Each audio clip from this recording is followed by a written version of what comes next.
Walking Dead, the final season. So, The Walking Dead, the final season ends Clementine's story. I'm not going to go into spoilers, but I do think this is one of the better seasons. It's definitely better than the last season. So, here's what I think of The Walking Dead as a whole. Season 1, really good. Brilliant season 1. Season 2, good. Then season 3, just okay. This one is a bit better than season 3. It's only 4 episodes this time around. You are Clementine for the most part. Not yeah, Clementine for the most part. You've also got AJ, who was born in season 2, who is now a little older. They have aged up the characters a bit. You're now living in this world and you are essentially a parent figure to AJ. It's a bit like season 1, only now Clementine is the parent figure rather than Lee. So you come across this school for troubled children who, and guess what? Some of the troubled children survive, which makes things really tough and awkward at times because these children have attitudes, they have problems, they aren't normal children in a sense, if that's the right way to phrase it. I don't think it is, but I'm using that phrase anyway. And of course, there's another group out there. So I think there are good twists and turns. There's always been good twists and turns in these Walking Dead games. There are some really good emotional elements.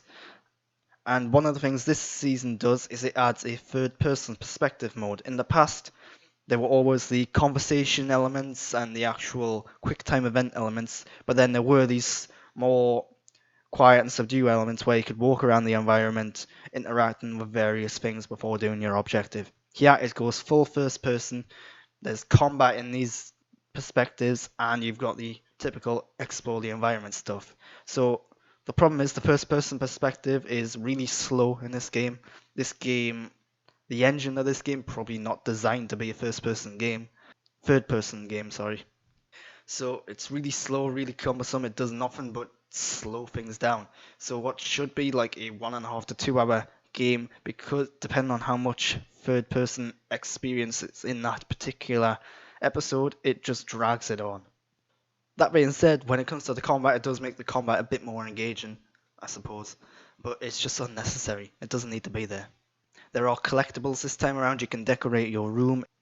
But you've got your own room which you can decorate with various objects and ornaments. Like usually it's like skulls and plants and stuff like that. Let's talk about the finale though. How does this season end? Again, I'm not going into spoilers, you don't have to worry about that.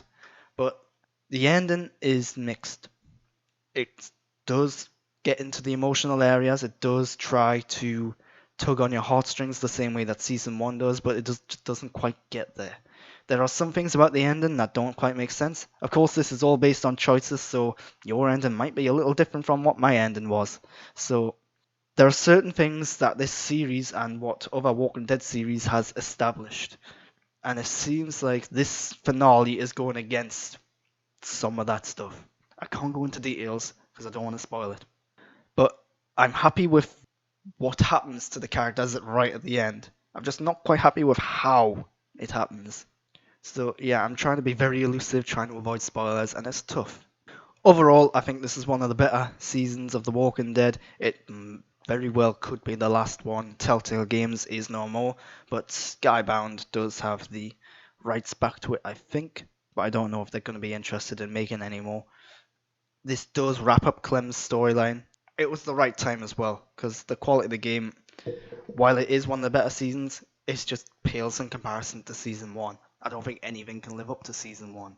So yeah, that's The Walking Dead, the final season.